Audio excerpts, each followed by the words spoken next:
Hello everyone. Let's talk about the CloudWatch. This is one of the core services in AWS. It integrates with the tons of other services and is a really good one to know about. We are going to go through all the metrics and the charts and everything here. But first let's talk about what it and why you would even by using it. So in this, I'll be covering all the AWS Watch, why we need this, and the cloud metrics, and the namespace, and basics and detailed monitoring features, how the cloud works, and the metrics resolutions in the cloud watch, and what are the common use cases, and what are the pros and cons of the cloud computing. So you built out an awesome applications and developed it to AWS out to EC2 instances. Your database, what have you just out the running in the wild. So this is how the deploy things will work. So the next thing is what is CloudWatch? So it's a fully managed services providing by AWS for monitoring and observability.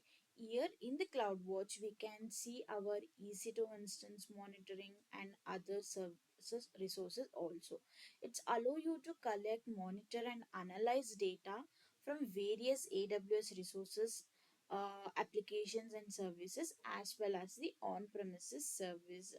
So its primary goal is to organize and maintain operational health, optimize the resource usage, and improve the application performance. So by the CloudWatch, we can see the monetization, and we can also observe those things, how things are going to work here. So why Amazon CloudWatch? Why it's important? So it's an essential tool in AWS for monitoring and managing cloud resources and applications. So all AWS services enabling organization to maintain the health, performance and availability of their infrastructure. So by collecting and analysis those metrics and logs and events in a real time, CloudWatch helps detect and respond to changes quickly, ensuring seamless operations. And it allows user to set alarm to a critical conditions such as EPU, CPU utilizations or low disk space, and can be trigger automatically response like scaling resources or sending notifications. So this approach helps prevent downtime and optimization resource usage. So by this we can set the alarm also for the high CPU utilization or the more low memory disk space for the automate the responses to the resources. So what is cloud metrics?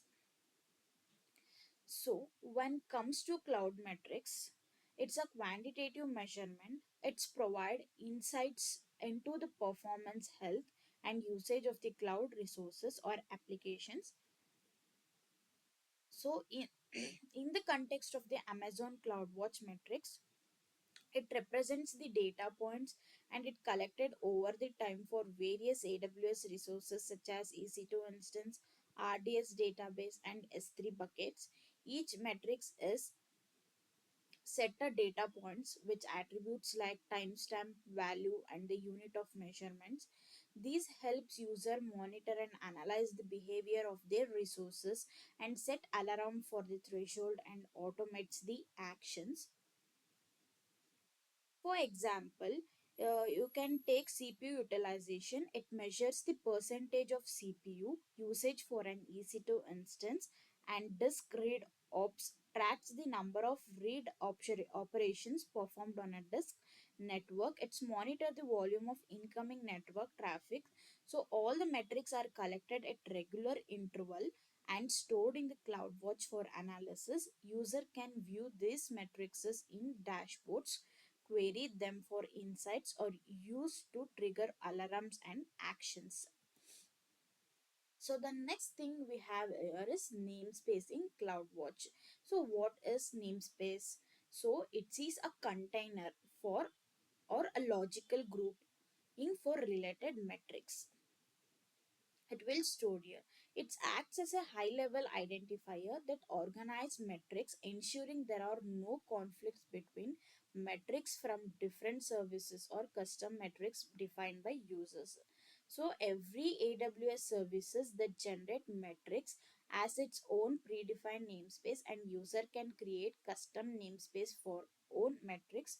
For example, by using namespace, CloudWatch ensure metrics are properly categorized, making it easier for user to filter, query, and visualize specific data in their monitoring workflow. Each namespace can contain multiple metrics, and user must specify the namespace when creating or querying customer metrics. So for example of the namespace, it can be AWS EC2 instance. It contains the metrics of EC2 instance only. And when it's come to RDS, it stores the metrics for RDS database. So when it's come to S3, it includes all the metrics related to our S3 buckets.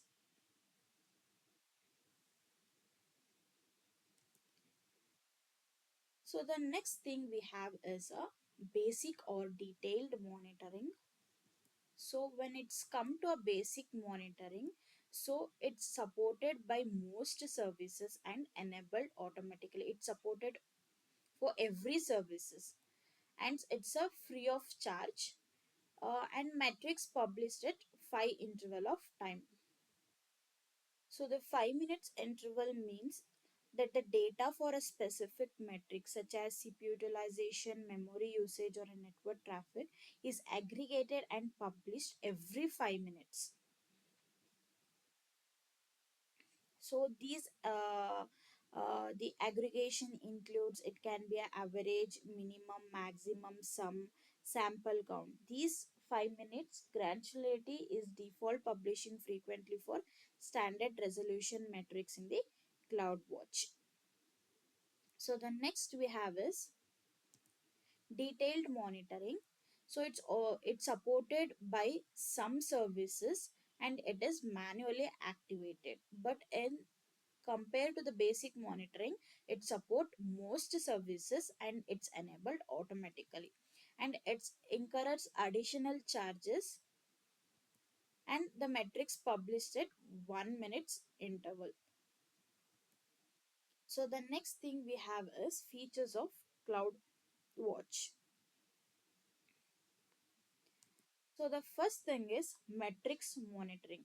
So what is metric monitoring? So it's collect all the metrics from AWS services like EC2 instance, RDS, S3, DynamoDB, and custom metrics from your application. It's collects from our application, and it also includes CPI utilization, memory usage, disk input output, network activity, etc. It's monitor up to one time interval or 5 minutes interval. The next thing we have is log collections and analysis. It aggregates logs from AWS services, applications, and custom log files, supports real-time log analysis using CloudWatch logs insights, and it helps also with the troubleshooting, error tracking, and performance operations. So the next thing we have is alarms. So alerts, it alert you when specific thresholds are breached, and it also trigger actions such as auto scaling or a notification via SNS, simple notification service, and it also configurable for thresholds, evaluation period for and conditions. So the next thing we have are events. Track changes in your AWS environment, and it automates a response to a specific events using Amazon Event Bridge. For example, it includes scaling resources when a metrics threshold is met or restarting an instance upon a failure. So the next thing we have are dashboards. It visualizes data from multiple AWS services in customizable panels, and it also provide a centralized view of metrics, alarms, and logs, and it's shareable with a team member for collaborative monitoring. So the next thing we have is a CloudWatch agent. It is a lightweighted agent installed on EC2 instances or on on-premises services, and it sends detailed system level matrices and custom logs to CloudWatch. So the next we have is how the CloudWatch will work. How it's work. Firstly, it collects our data. So the CloudWatch gather metrics and logs from AWS services, on-premises system or a custom application. So it's collect all the data. So the next we have is data storage. So it stores metrics, logs and events data for analysis and visualization. Logs can be retained indefinitely or for a specific period. The next, it's visualize our data, provide insights through our dashboard, graphs and charts, enabling real-time analysis. We can visualize by using a graph, a chart or a bar graph like this. We can also visualize our analysis.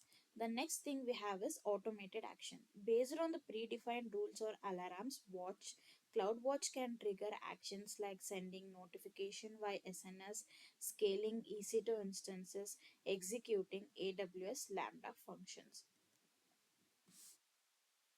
So the topic we have is metric resolutions in CloudWatch. So metric resolutions are referred to a gradually or frequency at which data points for a metric are collected and stored in an Amazon CloudWatch. These resolution determine how a metric's data points are updated and impacts the precious on monitoring and alerting. So, and it also supports two types of resolution. So the first thing is standard resolutions. So, so when it's come to a standard metrics, it's collected 1 minute interval and it's applicable to most AWS services by default, for example, EC2, RDS, and S3. And it's also cost effective for monitoring long term trends and system health. So the next we have is a high resolution matrix. So it's collected at interval as slow as 1 second. In 1 second, it's collect all the data, provides granular data for fast changing system or applications, typically used in scenarios like monitoring latency for a high performance applications, and it also tracking rapid changes in network traffic. High resolution metrics are charged definitely from standard metrics due to their gradual. So when it's come to a standard resolution is sufficient for routine monitoring of resource utilization and long-term trend analysis and capacity planning. So high resolution is ideal for critical system where intermediate actions are required, application with rapid metric fluctuations, use cases required fine grain alerts and automations. By choosing the appropriate metrics resolution, you can balance the need for detailed monitoring and cost efficiency. So the topic we have is common use cases.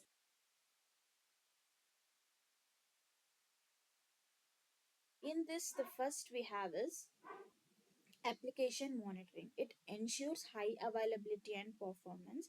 The Amazon CloudWatch plays a crucial role in ensuring availability and performance of application.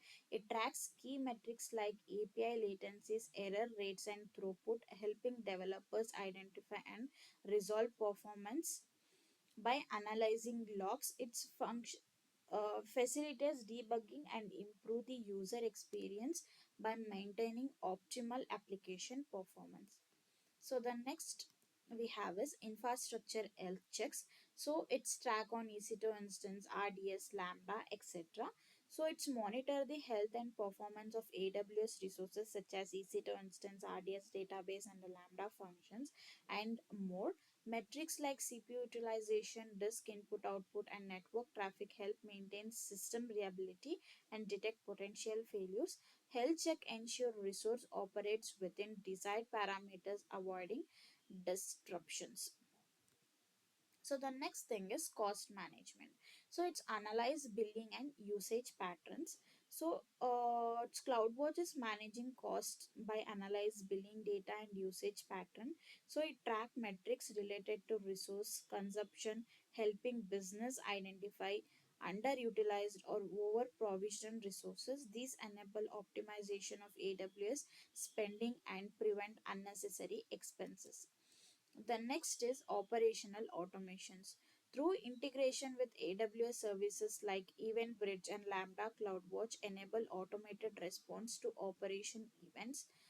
For instance, it can trigger auto scaling during high traffic or restart failed instance. These reduce manual intervention, enhance efficiency, and ensure system adapt to changing conditional seamlessly. So the next we have pores of CloudWatch. Next is comprehensive monitoring. So it's provide a extensive monitoring capabilities for AWS services and custom metrics. It's offering a unified platform for tracking resources, health performance and usages. Real-time insights. So metrics, logs and events are available in a near real time, enabling quick detection and resolutions of issues.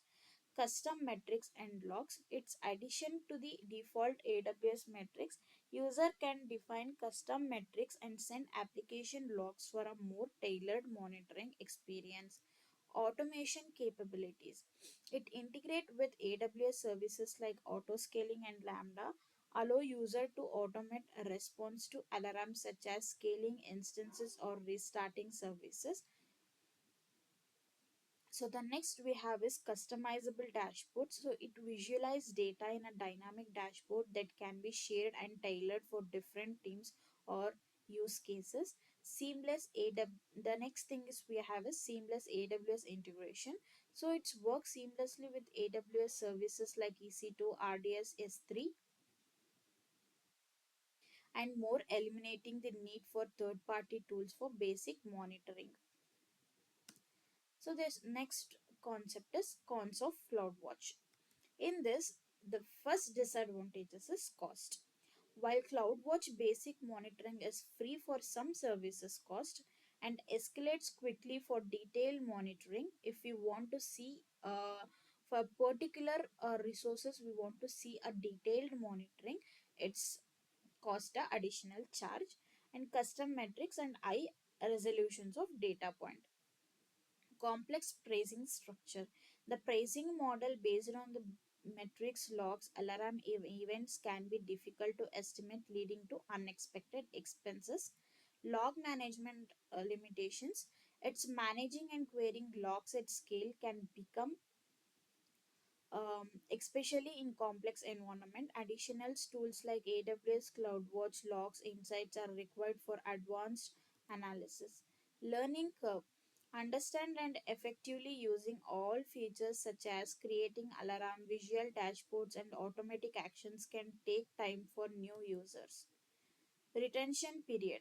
CloudWatch as default data retentions limitations for metrics and logs, requiring additional configurations or cost for long-term data storage.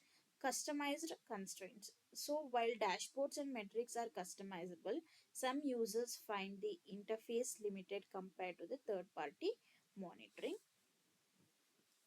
tools. So I'll explain your real-time example. So here I'm taking the monitoring and online food delivery services scenario. So an online food delivery company runs its platform on AWS, allow customers to place order through a web and a mobile applications during lunch and dinner hours. The platform experience high traffic, leading to potential performance issue. The company wants to ensure smooth operations by monitoring application performance, infrastructures, health, and handling sudden traffic specs. So using Amazon CloudWatch, its first application monitoring the applications. So during lunchtime, the API response time begins to extend at 2 seconds. So CloudWatch triggers an applications and send an alert to the DevOps team by Amazon SNS and email SMS. The team uses CloudWatch logs insights to analyze logs to identify a slow database query and a issue. So the next it's checks the health of the infrastructure. That's the CPU utilization on EC2 instance hosting the application backend. When CPU usage extends 85%, CloudWatch trigger auto scaling to add more instances, ensuring the system can handle the load. So CloudWatch also tracks status check failed metrics for EC2 instance. If an instance fails a health check, CloudWatch triggers a workflow to replace it automatically. So the next it checks for the operational automation. Event triggers in high traffic it's detect from CloudFront logs during peak dinner hours. CloudWatch event trigger a Lambda function to pre-warm application caches and distribute traffic evenly using an application load balancer. These actions improve performance and prevent server overload. The next, it also see the cost management. To estimate charges, CloudWatch track the cost of EC2 instances and data transfer. If the cost approach the company monthly budget, CloudWatch sends an alert to the finance team to review usage. By analyzing CloudWatch metrics, the team identifies underutilized resources during off-peak hours and adjusted auto-scaling policies to save cost. So by this, we got the outcome that the customer experience smooth order process with minimal delay even during high traffics. Performance issues are detected and resolved in a real time. Avoiding downtime, automate scaling, ensure that the application handles peak loads without minimum interventions. The company optimizations infrastructure costs, staying within a budget. So these real-time example demonstrate how the CloudWatch help business maintenance performance, improve reliability and manage cost effectively.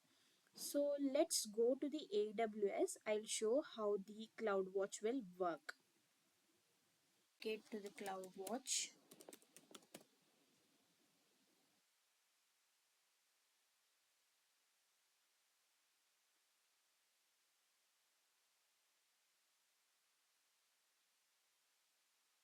So see, this is the dashboard of the CloudWatch.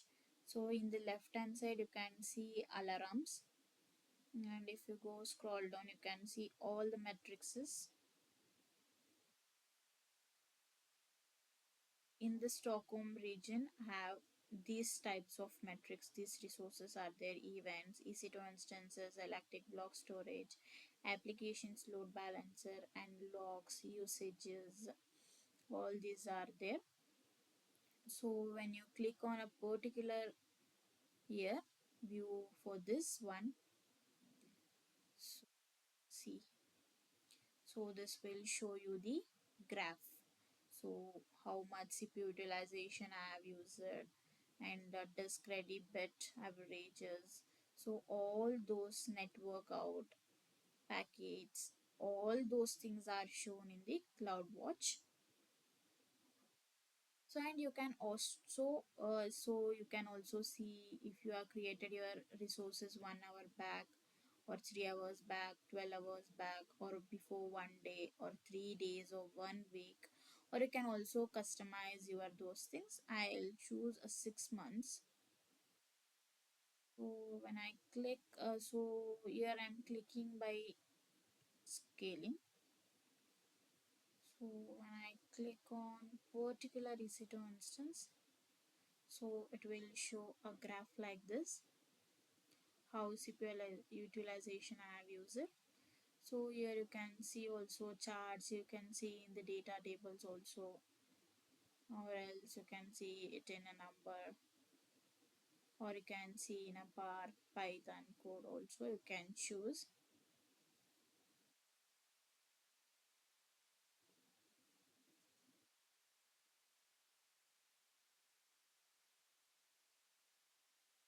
So also you can check all the uh, services here. Also check it for a particular, so here I have created one instances. Particular instances also you can check your status. So see, it will stable in all this. In system check also it's stable, in a instance check also it is stable, and it's a if it stands also it is checker. If you go to the monitoring, so here also it will show you those monitoring utilization things. I've created one 3 minutes back, so this will show you the network packets, how networking is reaching, and how CPU utilizations are work. This is how the CloudWatch shows the monitoring and observability. And you can also visualize our particular things, or also we can visualize those things in a CloudWatch. So for that to monitor and observability and for the analysis purpose, we use the CloudWatch. Thank you. That's all about the CloudWatch.